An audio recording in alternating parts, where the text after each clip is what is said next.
mereka itu kerja yang tanpa dibayar gitu. Akhirnya saya tertarik sama mereka. Mereka mengetahui kayak sejarahnya kopi pertama kali di mana, udah itu proses dari green bean sampai roasting, akhirnya menjadi segelas kopi, baru mereka bisa praktek gitu kan.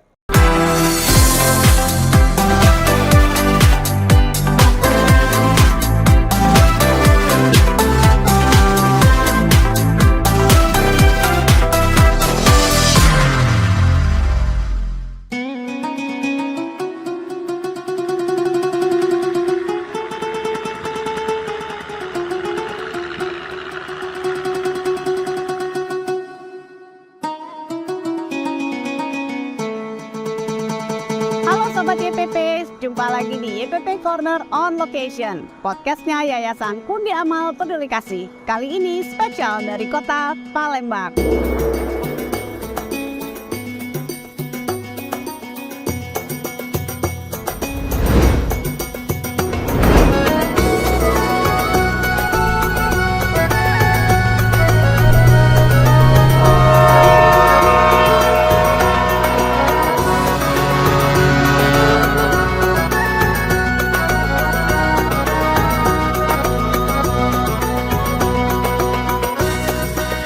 Kali ini kita akan ngobrol-ngobrol dengan narasumber yang juga spesial mengenai kegiatan sosial, aktivitas saling berbagi, membantu sesama manusia, dan kisah inspiratif lainnya. Jangan lupa like, subscribe, komen, dan bunyikan loncengnya supaya tidak ketinggalan update-update di YPP Corner. Untuk membantu pemerintah meningkatkan perekonomian masyarakat pasca pandemi, YPP dan mitra menyelenggarakan beragam kegiatan. Salah satunya adalah pelatihan barista untuk warga guna memperbaiki penghasilan mereka sehari-hari. Dampak pandemi COVID-19 sangat mempengaruhi ekonomi warga, terutama yang berada di lapisan ekonomi terbawah. Di Palembang, Sumatera Selatan, selama 2 hari YPP berkolaborasi dengan Yayasan Bahtera Maju Indonesia atau YBMI dan Dinas Perindustrian Palembang memberikan pelatihan barista sebagai bentuk pemberdayaan masyarakat. Selain untuk meningkatkan keterampilan, pelatihan tersebut diharapkan membantu memperbaiki penghasilan warga. Sobat YPP, yuk kita cari tahu tamu kita kali ini melalui video berikut. Nah, Sobat YPP, kita sekarang sudah bersama dengan Mas Didi Yes. Prasetyo dan juga Mas Holik Kurniawan. Apa kabar Mas Didi? Mas Holik? Baik, Bu. Mas Didi dulu ya. Baik. Mas Didi ini kan Mas Didi itu dikenal sebagai trainer barista Kurang lebih lah begitu. di Palembang. Udah lama ya? Saya udah terjun di dunia kopi ini 2 tahun kebelakang. 2 tahun. Sebelumnya? Basic saya sih sebenarnya beverage. Saya orang hotel. Beverage. Ya. Oh. Saya all beverage. Oke. Kalau saya tertarik di industri kopi ini ya sekarang kan lagi bagus ya industrinya. Yang kedua juga saya mungkin udah pengen keluar dari zona nyaman sih waktu itu. Tepatnya seperti itu. Terus awalnya kok bisa jadi trainer barista di YPP tuh gimana awalnya? Sebenarnya sih awal mula saya sering ketemu sama anak-anak training ya dari sekolah pariwisata, SMK, waktu itu saya bekerja di luar di hotel. Nah, di situ saya sering lihat mereka itu kerja yang tanpa dibayar gitu. Akhirnya saya tertarik sama mereka. Akhirnya saya training mereka, saya kasih materi pelajaran, skill di industri seperti apa, istilahnya itu sesi sharing sama mereka bahwa industri ini seperti ini. Nah, mulainya dari situ. Setelah habis mereka training, mereka balik lagi ke sekolah masing-masing. Habis itu mungkin dia ada report ya ke pihak sekolah, akhirnya saya dikontak, dihubungin. Awal mulanya seperti itu. Terus pertama kali ditawarkan untuk waktu itu ada kegiatan pelatihan barista oleh YPP, itu awalnya seperti apa? Terus kok mau gitu? Karena emang bayarannya besar ya gitu. Saya lebih menarik yang berbau istilahnya itu sosial ya. Saya nggak tahu, mungkin udah bagian dari diri saya seperti itu. Awal saya dihubungi sama pihak dari YPP, saya tertarik. Apalagi teman-teman yang di industri yang emang benar-benar dari pedagang kecil itu. Nah, ya intinya sih kita di sini pengen edukasi industri ini seperti apa sih.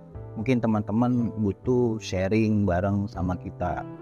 Saya punya sedikit pengalaman, itu yang saya harus sampaikan ke mereka.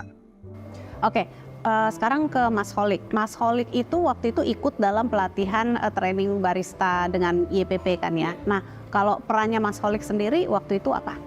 Jadi kemarin kebetulan dikontak sama Mas Didi gitu kan, buat bantuin mengedukasi soal produk. Ya betul, sebenarnya pengalaman sedikit yang bisa dibagikan, di-sharing biar teman-teman yang baru memulai bisa memulai usahanya gitu Bang. Sebenarnya kalau basic saya itu sebagai orang produk gitu ya. Jadi dari biji mentah digoreng menjadi bisa disedot gitu. Jadi bedanya sama Mas Didi apa dong? Jadi dalam industri F&B atau kopi lah ya, lebih spesifik ada 6 profesi sebenarnya. Ya, Pertama itu ada petani, kedua itu ada prosesor, ketiga itu ada green buyer.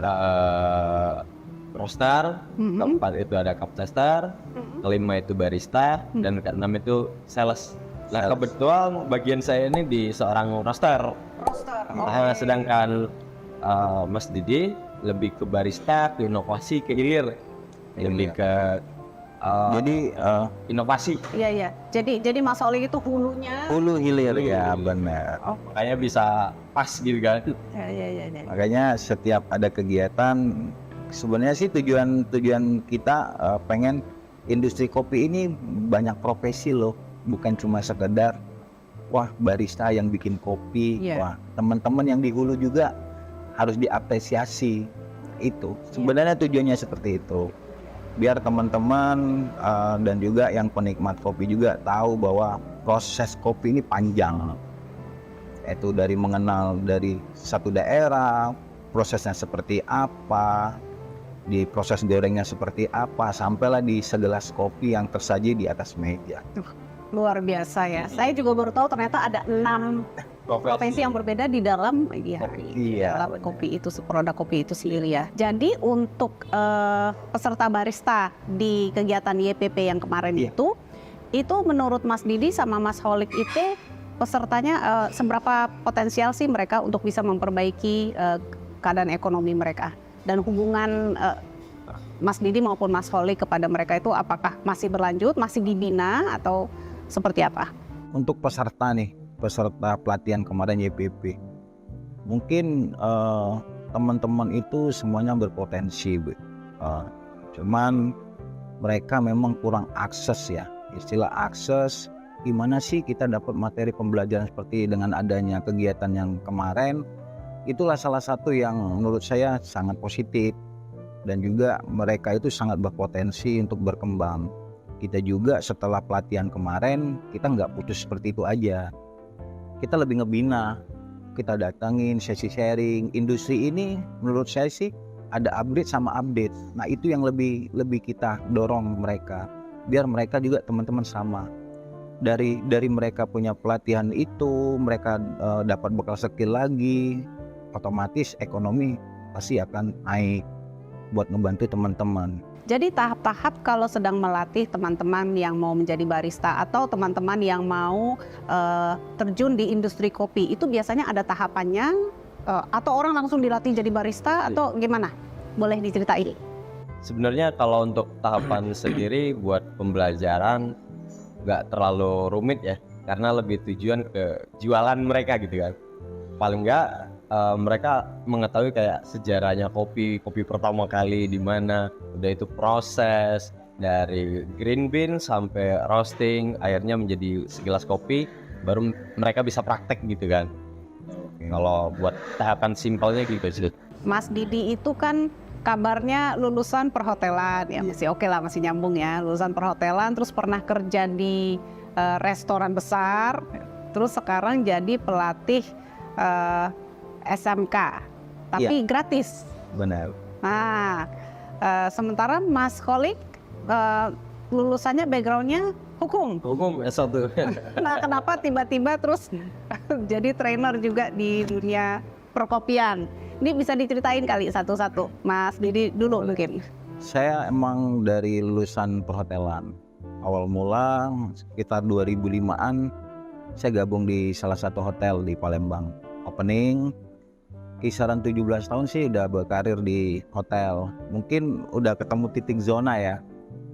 Akhirnya ketemu sama anak-anak SMK, di situ yang bikin saya menarik. Nah, industri ini sebenarnya butuh anak-anak muda, Ibu. Disitulah saya mungkin kayak kepanggil ngebuat sharing bagi pengalaman sama adik-adik. Di SMK itu juga saya pengennya ngelihat adik-adik itu tidak semua siswa nantinya punya nasibnya yang baik. Salah satu alasan saya seperti itu. Akhirnya kita bikin pelatihan, sering dipanggil ke SMK tanpa profit. Tanpa profit, jadi nggak dibayar sama sekali? Tidak. Nggak takut miskin, Mas? Tidak pernah takut. Jadi hidupnya dari mana dong selama ini? Ya itu urusannya yang di atas deh. Oke. Itu kita nggak usah ikut campur yang urusan itu. Kita ngejalanin aja berbuat baik, biar jadi orang berguna buat banyak orang. Amin, amin. Gitu. Kalau ngelihat industri ini, waduh, ini masih panjang ceritanya. Makanya saya bilang kita butuh anak-anak muda. Jadi nggak termasuk saya dong ya? Bukan artinya seperti itu. Ya update-nya itu anak-anak muda yang lebih berhak. Oke. Kalau Mas Solik gimana ceritanya kok dari background hukum terus tiba-tiba bisa ada di dunia perkopian? Iya, kalau dipikir unik juga gitu kan. Seru. Hukum, malah di kopi gitu. Tapi kan begitulah perencanaan kan. Siapa yang melakukan itu dengan sungguh-sungguh ya mungkin itu jadi jalan fokusnya kan pada akhirnya. Iya. Kayaknya kopi juga unik menurutku. Setiap profesi apapun yang digelutin menjadi asik kalau kita menjalannya dengan senang hati gitu kan. Gitu sih lebih tepatnya, nggak terlalu ribet. Pertama kali jatuh cinta sama dunia kopi itu kenapa? Banyak yang nggak tahu gitu proses, sama kayak yang kita kasih materi gitu. Pada akhirnya, oh unik juga ya, banyak profesi di bidang ini gitu. Nggak melulu aku bisa jadi barista gitu. Akhirnya aku dapat peluang menjadi seorang roaster gitu kan, penggoreng kopi. Jadi kayak kokinya di kopi gitu. Iya, betul. Nah di situ biasanya dikerjain di belakang gitu kan, mainnya asap gitu.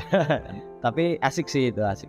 Nah, dari situ juga kita lebih mengenal gitu perubahan kimiawi dari fisik mentah menjadi penggorengan yang sudah bisa diseduh gitu ya. Ya, kita bicara asal muasal sekarang ya. Mas Didi itu kan katanya dari Jogja, asli Jogja ya Mas ya? Iya.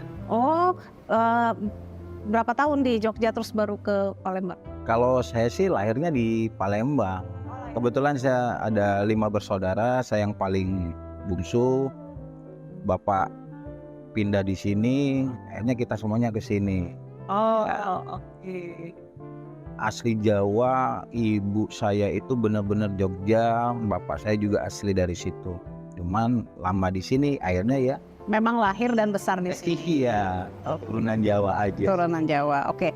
Kalau Mas Solik itu dari orang Sunda ya?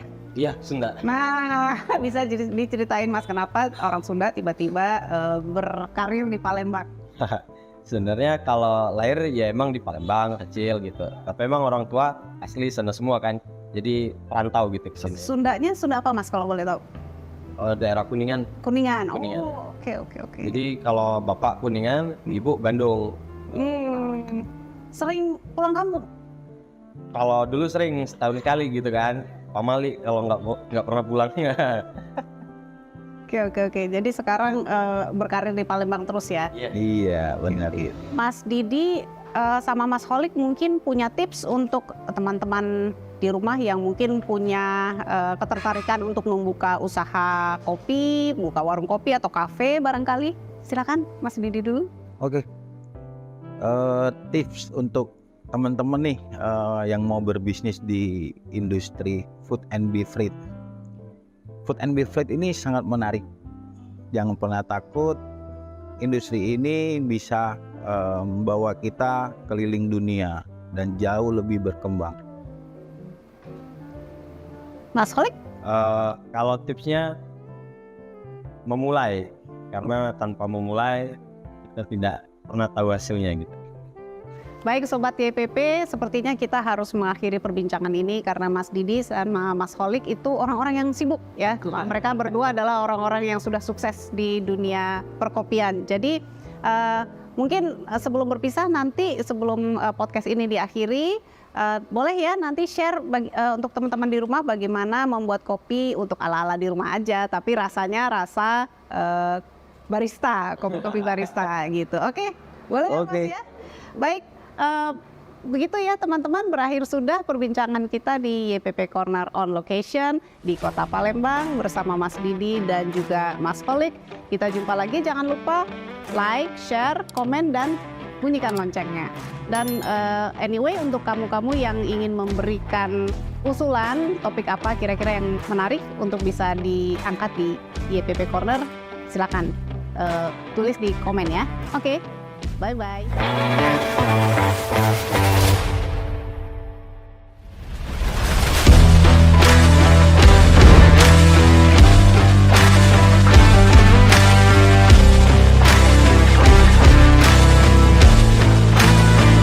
Hai Sobat JPP semua, kali ini saya akan membuat kopi gula aren. Saya akan mengasihkan tips cara membuat es kopi gula aren yang enak.